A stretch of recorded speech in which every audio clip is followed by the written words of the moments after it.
سمك قرش في نهر النيل؟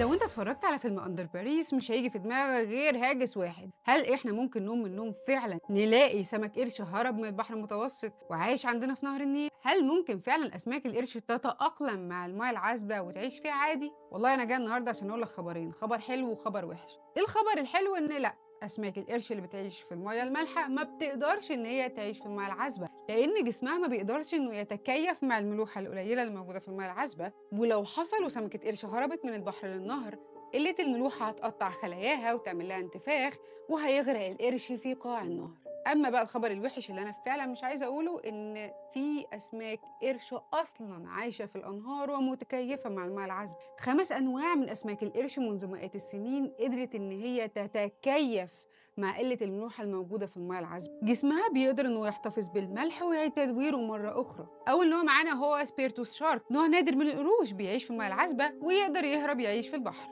موطنه الأصلي أستراليا. تاني نوع وهو جانجيس شارك، وده نوع برضه مهدد بالانقراض، عايش في أنهار الهند. تالت نوع وأخطر نوع بول شارك أو قرش الثور، قوي عدواني شرس جدا، بيقدر يتكيف مع المياه العذبة والمياه المالحة، جاي في أي حاجة. رابع نوع وهو بورنيو ريفر شارك، وده نوع نادر برضه من أسماك القرش، بتعيش في المياه العذبة، سفاح سردين وتونة وبيعيش في ماليزيا. خامس نوع وآخر نوع معانا والمحبب إلى قلبي والمقرر لأنه راجل بركة، بيعيش لحد 500 سنة، وهو جرينلاند شارك. اتكلمنا عنه قبل كده في حلقة كاملة وقلنا إن هو بيعيش في المحيطات المتجمدة، بس للأسف تم رصده عايم في نهر في كندا. خليني أقول لك، عشان قرش يقدر يعيش في نهر لازم يكون النهر ده متصل بمحيط أو بحر. هتقول لي يا سلام، يعني احنا ممكن نقوم فعلا من النوم نلاقي ان في سمك قرش هرب فعلا من البحر المتوسط وعايش عندنا في نهر النيل؟